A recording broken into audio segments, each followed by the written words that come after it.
அனைவருக்கும் வணக்கம். கிட்டத்தட்ட 1.5 மணி நேரமாக இங்கே தொடர் மழை பெஞ்சிச்சு. இப்போ தான் ஒரு 2 மணி நேரமாக கேப் விட்டுருக்கு. நைட்டு மறுபடியும் வரும்னு நினைக்கிறேன்.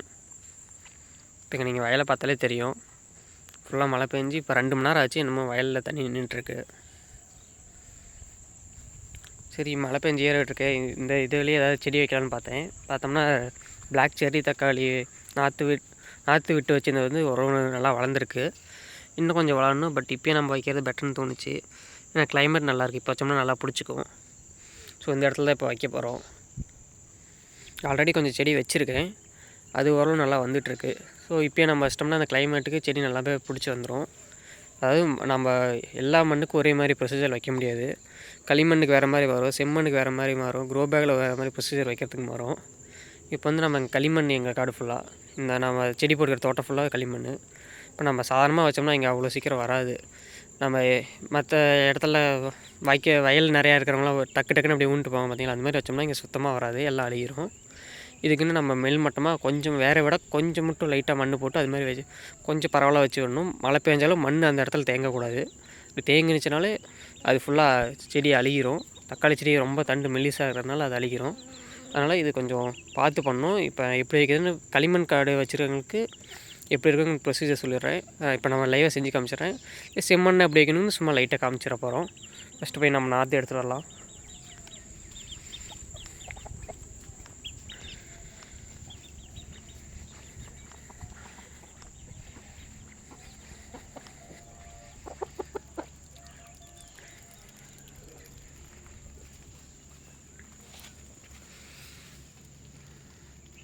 இதுதான் நாற்று. இன்னும் கொஞ்சம் வளர்ந்துருக்கணும், பட் நெருக்கடி நிறையா கொஞ்சம் போட்டேன்.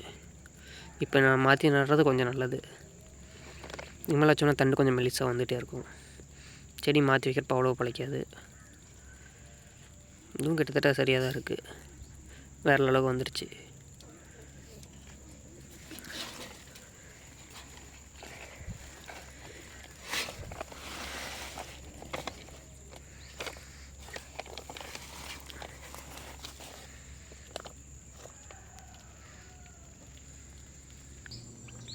ஸ்பாட்டுக்கு வந்தாச்சு. இங்கே வந்து ஆல்ரெடி கொஞ்சம் செடி வச்சுருக்கேன், முன்னாடி இருக்குது. இப்போ நம்ம இங்கே இவ்வளோ கொண்டு வந்திருக்கோம்.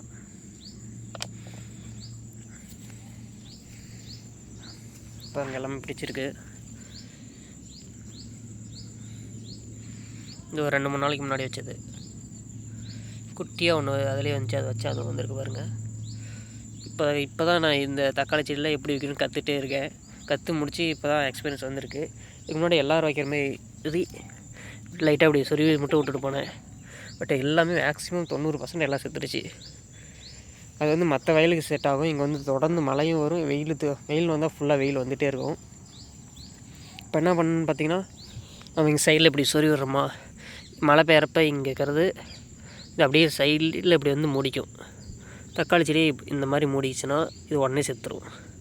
அப்படி இங்கே அரித்து தண்டு அப்படி சாஞ்சி சேர்த்துறது. அதனால இந்த மெத்தட் பண்ணிருக்கீங்க பாருங்கள்.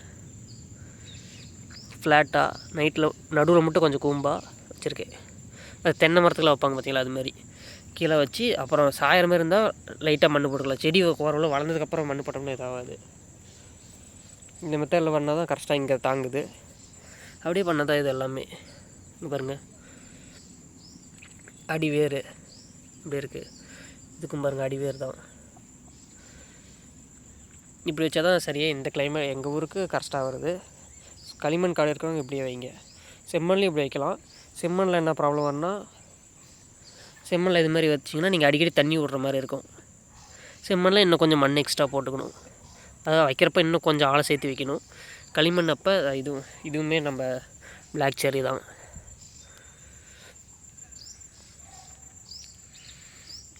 இவ்வளோ நாள் வரவான்னு இந்த நிலம் தான், இப்போ தான் இப்படி ஆயிடுச்சு. மழை 2-3 நாளாக பேஞ்சிட்டு இருந்து.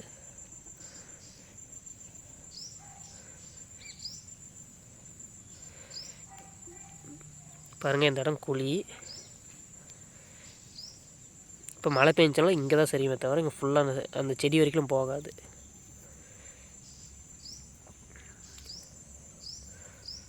ஆரம்பத்தில் நிறைய வெரைட்டிஸ் இப்போ தான் நான் மிஸ் பண்ணேன். என்ன பண்ணேன்னா, இது மாதிரி இப்போ மேல் மட்டமாக இங்கே வச்சு இப்போ சைடில் நம்ம மேலே இங்கேருந்து மழை பெய்யறனால இந்த கட்டிலாம் கரைஞ்சி இங்கே வந்து ஒட்டும். கடைசியில் செடி சுற்றி இது மாதிரி ஈரம் மண்ணு சேராக ஃபார்ம் ஆகும். அப்படி ஃபார்ம் ஆச்சுனாலே அந்த செடி செத்துறன்னு வச்சுக்கோங்களேன். தக்காளி, மிளகாய் இது மாதிரி ஆகிரும். கத்திரிக்காய் மேக்ஸிமம் பழச்சிரும். ஸோ தக்காளியை பொறுத்த வரைக்கும் இது மாதிரி நடுங்க. பாருங்க நல்லா பிடிச்சி வந்திருக்கு. இப்போ இங்கே மழை பெஞ்சினாலும் இங்கே தான் வரும். ஓரளவு இந்த குழி தான் நம்ம தவிர செடி கொஞ்சம் மேலே இருக்குது. அது ஒரு அரைஞ்சி தான் மேலே இருக்குது, ரொம்பலாம் இருக்குது. அதுவும் நான் அடிக்கடி வந்து பார்க்கறனால இது இப்போ மழை கம்மி, அதாவது ஃபோர்ஸாக வரல. ஃபோர்ஸாக வந்து அதில் கரைச்சிட்டு வரும். அப்போ வந்து என்ன பண்ணுவேன்னா இந்த இடத்த இப்படி உடச்சி விட்டுருவேன். எக்ஸ்ட்ரா வந்தாலுமே இங்கே கீழே போயிடும். மண் எக்ஸ்ட்ரா மூடிட்டு இருந்துச்சுன்னா அதை எடுத்து விட்டுருவேன். இப்போ பார்த்திங்கன்னா இதில் அடியில் வேர் ஃபுல்லாக பிடிச்சிட்ருக்கும். வேர் போயிட்டுருக்கு. கேமராவில் தெரியுதான்னு தெரில. ஸோ செடி மாற்றி வைக்கிறப்ப இப்படி எல்லோரும் வைங்க. எல்லோரும் இல்லை, அதாவது களிமண் இருக்கிறவங்க, இல்லை நான் செடி சரியாக வர மாட்டேங்குது, வச்சனா செத்துடுது, அது இப்படி சொல்கிறவங்களுக்கு இந்த மெத்தட் ட்ரை பண்ணி பாருங்கள்.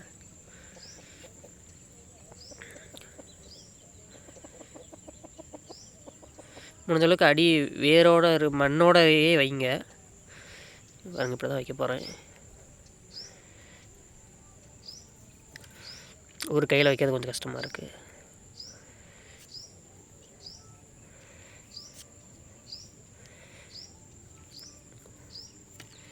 இங்கே வந்து வெயிலில் எப்பயாவது தான் வருது, ஒரு 4-5 நாளாக.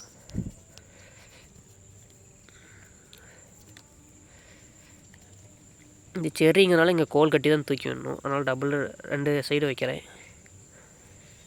இதே பெரிய நாட்டு தக்காளி இது மாதிரி இருந்துச்சுன்னா 1 சைடாக தான் மேக்ஸிமம் வைப்பாங்க. இல்லை கொஞ்சம் கேப் விட்டு வைப்போம். செர்ரிங்கனால கொடி கொஞ்சம் ஓரம் வரும், அதனால் மேலே தூக்கி தான் விட்டாகணும். தக்காளியும் குட்டி குட்டியாக இருக்கிறதுனால பார்க்க அழகாக இருக்கிறதுனால இப்படி டெக்கரேஷன் பண்ணிகிட்ருக்கேன். ஒரே கையில் பண்ணுறதுக்கு பிடிக்குது மண். பட் இதுக்கு நான் தண்ணி விட மாட்டேன். இதுதான் முக்கியமான ஒரு இடமே. மழை பெஞ்சு இந்த அளவுக்கு ஈரம் இருக்குது, அதனால் தண்ணி விட போகிறதில்ல.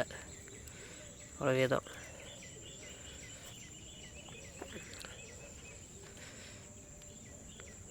பார்த்திங்கன்னா இங்கே இருக்குது செடி. தண்ணி ஏதாவது மழை பெஞ்சு தண்ணி வந்தாலோ இல்லை மண்ணை அரைச்சிட்டு போனாலும் இப்படி சைடில் போயிடும். ஒரு 3 நாளைக்கு இப்படி இருந்துச்சுன்னா போதும். நீங்கள் வெயில் காலத்தில் வைக்கிறீங்கன்னா இது அப்படியே ப்ரொசீஜர் மாறும். வெயில் காலத்தில் ப்ரொசீஜர் பார்த்திங்கன்னா இப்போ இன்னொன்று வச்சு காமிக்கிறேன் பாருங்கள். வெயில் காலம் மழையே வராது, அது மாதிரினா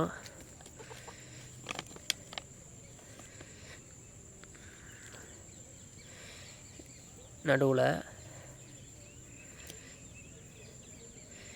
செடி கொஞ்சம் இப்போ வச்சதை விட கொஞ்சம் வேரை விட கொஞ்சம் தான் நம்ம மேலே தூக்கி வச்சிருவோம். இப்போ இன்னும் கொஞ்சம் ஒரு 1/2 இன்ச்சு அளவுக்கு வேர் முழுகணும். வச்சுட்டு இதை அணைச்சி விடணும். மழையே வராது அப்படிங்கிற நேரத்தில், அதாவது குழிக்கு நடுவில் செடி இருக்குது. ரொம்ப வெயில் கொளுத்தும் அந்த டைமில் நாங்கள் மேலே மல்ச்சிங் போட்டு விடணும். அது வேஸ்ட் குப்பை இது மாதிரி இலமக்கு இதெல்லாம் போட்டு விடணும். இது எதுக்குன்னா ஈரப்பதத்தை மேலே அதிகமாக போக விடக்கூடாது. ஈரப்பதம் உள்ளே இருக்கிறதுக்காக தான் இது. இந்த சைடில் இது இங்கெல்லாம் பயங்கரமாக வெயில் அடிக்கும். ஏப்ரல் மேலாம் பார்த்திங்கன்னா ஃபுல்லாக கொளுத்து, நம்ம வெளியே வர முடியாது. அந்த மாதிரி கிளைமேட் அப்போ இப்படி வைக்கணும். அப்படி வச்சுட்டு இப்படி லைட்டாக தண்ணி ஊற்றி விடுவாங்க. பட் இங்கே இப்போ ஃபுல்லாக கொளுத்துது. இப்போ நம்ம இப்படி வச்சு இந்த இடத்துல மழை பெஞ்சிருந்துச்சுன்னா அது அப்படியே கீழே ஃபுல்லாக ஊறி இருக்கும். இது அப்படியே ஊறி என்ன பண்ணியிருக்கும், இது மொத்தமாக மூடிடும். இந்த அளவுக்கு முடிஞ்சுன்னா 2 நாளில் இந்த செடியை தண்டு அழுகி செத்துரும். இது வந்து நான் பிகினர்ஸ்க்காக தான் சொல்லிட்டேன். எக்ஸ்பீரியன்ஸ் இருக்கிறவங்க அவங்களுக்கே தெரிஞ்சிருக்கும். அவங்க தோட்டத்துக்கு எப்படி வரும்னு அவங்களுக்கு நல்லா எக்ஸ்பீரியன்ஸ் இருக்கும்.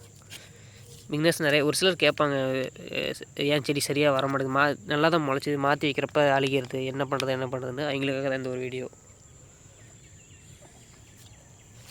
ஸோ இதே மாதிரி தான் எல்லா செடியும் நான் இப்போ வைக்க போகிறேன். கால் கிளையுது, அழகாக கஷ்டப்பட்டு கால் போட்டது மாதிரி கிளையுதேன்னு நம்ம ஃபீல் பண்ணுறோம்னா சுத்தமாக ஆகாது. செடியே மொத்தமாக வீணாக போயிடும். எங்கள் ஊருக்கு இந்த மெத்தடில் வச்சா மட்டும் தான் பொழைச்சி வருது.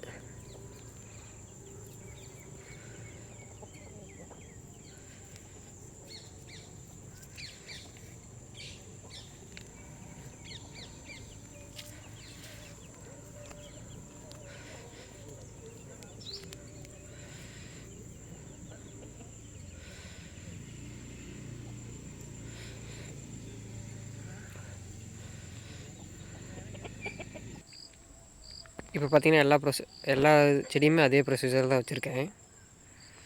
இங்கே இதில் இந்த க்ரோபேக்கில் இருந்ததும் கொஞ்சம் ரொம்ப சின்னதாக மட்டும் விட்டுட்டு மற்றதெல்லாம் மாற்றி வச்சிட்டேன்.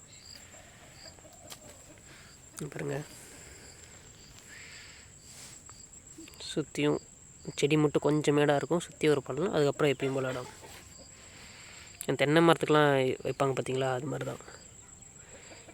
இங்கே பார்த்திங்கன்னா இங்கே சரிஞ்சால் இங்கே தான் வரும், அப்படியே இங்கே வந்துடும். கால் இப்போ பார்க்கறதுக்கு நம்ம ப்ரொசீஜர் கரெக்டாகவே இருக்காது. கால்லாம் அங்கே கோணையாக கிடக்கும். செடி ஓரளவு வளர்ந்ததுக்கப்புறம் அதை நம்ம அழகாக எடுத்து பண்ணிக்கணும்.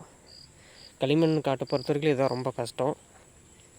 செம்மண்ணாக இருந்தால் கூட ஈஸியாக வச்சுட்டு போயிடலாம். செம்மண்ணில் கொஞ்சம் மண் மூடி இருந்தால் கூட ஒன்றும் பிரச்சனை இருக்காது. மற்ற வெரைட்டி எல்லாமே களிமண் இந்த மாவு மாதிரி வந்துடும். இது கொஞ்சம் மட்டும் அந்த கூலாட்டு இருக்கிறது பிடிச்சிச்சின்னா செடி க்ளோஸ்.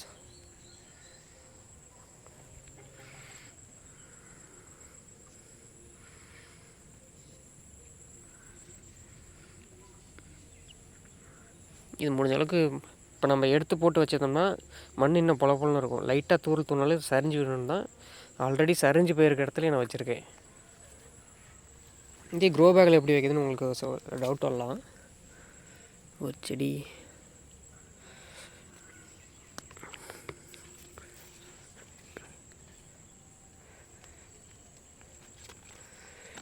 இதான் தக்காளி சின்ன வச்சுக்கோங்க.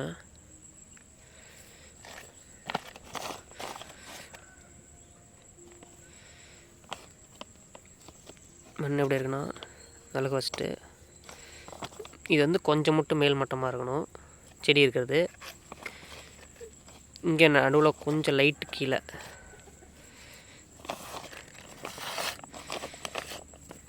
பார்த்திங்கன்னா கஷ்டம் இருக்கும். நம்ம இங்கே தான் தண்ணி ஊற்றணும். லைட்டாக இங்கே தெளித்து விட்டுட்டு மறுபடியும் தண்ணி கொஞ்ச நாள் ஊற்றுறது இங்கே ஊறி அது பக்கத்துக்கு போகணும். இந்த செடியிலே ஊற்றணும்னா இந்த மண்ணில் சரிஞ்சிட்டு வந்துடும். வெயில் காலமாக இருந்தாலும் மழை காலமாக இருந்தாலும் இப்படி தான் இருக்கும். மழைனா இன்னும் கொஞ்சம் மேல் மட்டமாக வைப்போம். அங்கே வச்ச மாதிரி 6 இன்ச்சு ஹைட், அவ்வளோதான். ரொம்ப மழையாக இருக்குன்னா இப்படி தூக்கி வச்சுக்கோங்க. செடி மட்டும் 1 இன்ச்சுக்கு மேலே மண் மட்டத்தில் 1-1.5 இன்ச்சு மேலே. அப்புறம் மழை குறைய நம்ம அப்படியே மண் இங்கே கொஞ்சம் போட்டு முடிக்கலாம். அது பிகினராக இருக்கிறவங்களுக்கு சொல்கிறேன். ஏன்னா எக்ஸ்பீரியன்ஸ் இருங்க அவங்களுக்கு சூழ்நிலைக்கு ஏற்ற மாதிரி மாற்றி வச்சுக்கோங்க. இப்போல்லாம் வைக்கணும் ப்ரொசீஜரே கிடையாது அவங்களுக்குலாம். அவங்களுக்கு எப்படி கஷ்டம் வருமோ அதை பார்த்து வச்சுக்கோங்க. இது பிகினர்ஸ்க்கு மட்டும் ஸ்டார்டிங் ஸ்டேஜ் நான் சொல்லிட்டுருக்கேன்.